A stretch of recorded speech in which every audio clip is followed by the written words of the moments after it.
the perfect replacement for Jorginho and Thomas Partey. Now, both of these two players have been significant for Arsenal the past few years. And Andrea Berta, the new sporting director, has identified two significant targets in Supamendi and Bruno from Newcastle. Now, the thing is, the perfect replacement for these two players is just one guy. Now, Supamendi is going to be on his way to Real Madrid because Real Madrid, they got embarrassed by Arsenal 5-1, and a big problem was Luka Modric, for some reason, was getting a lot of significant minutes. Now, that man, in his prime, was a great player. Won the Ballon d'Or, won, countless amount of Champions League, made a World Cup final with Croatia, but his best days are behind him.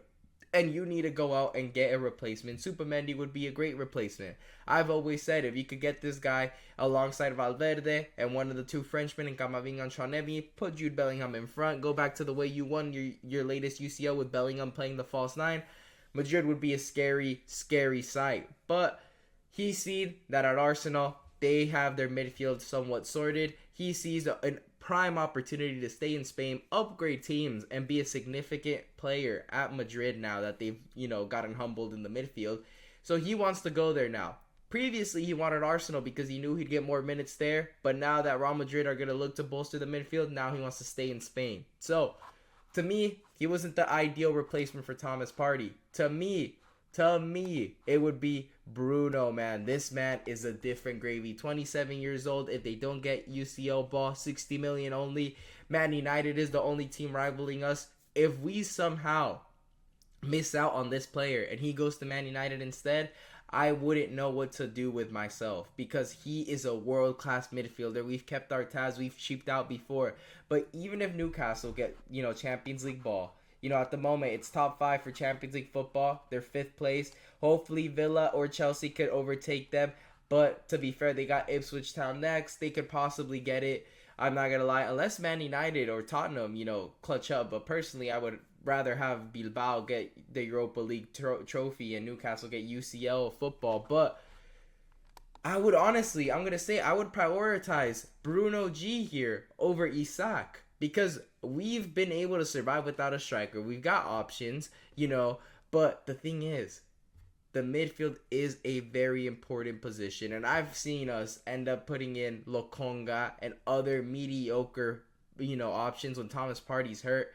And to be honest, this man is reliable. He is one of the best players when it comes to one-on-one duels. He is a defensive beast. At number 6, alongside Rice and Odegaard in front, man. That's a dangerous sight. You somehow went from upgrading from this midfield that's taken you to a Champions League semifinal. So personally, even if they get Champions League football and it costs 80 million, just pull the trigger. Don't go out and get Isak and get him instead. That would be me.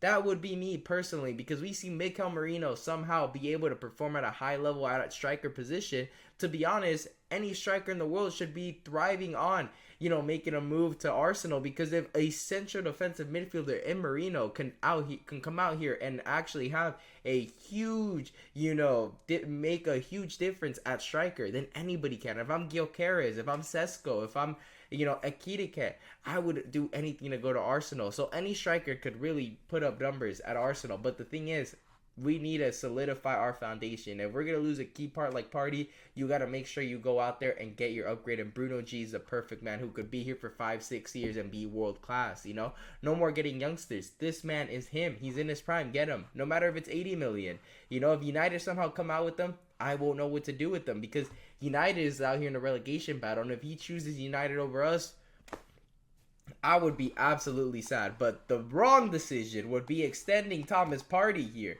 Thomas Partey is very unreliable, man. He is as reliable as a Nissan car battery, a Nissan transmission.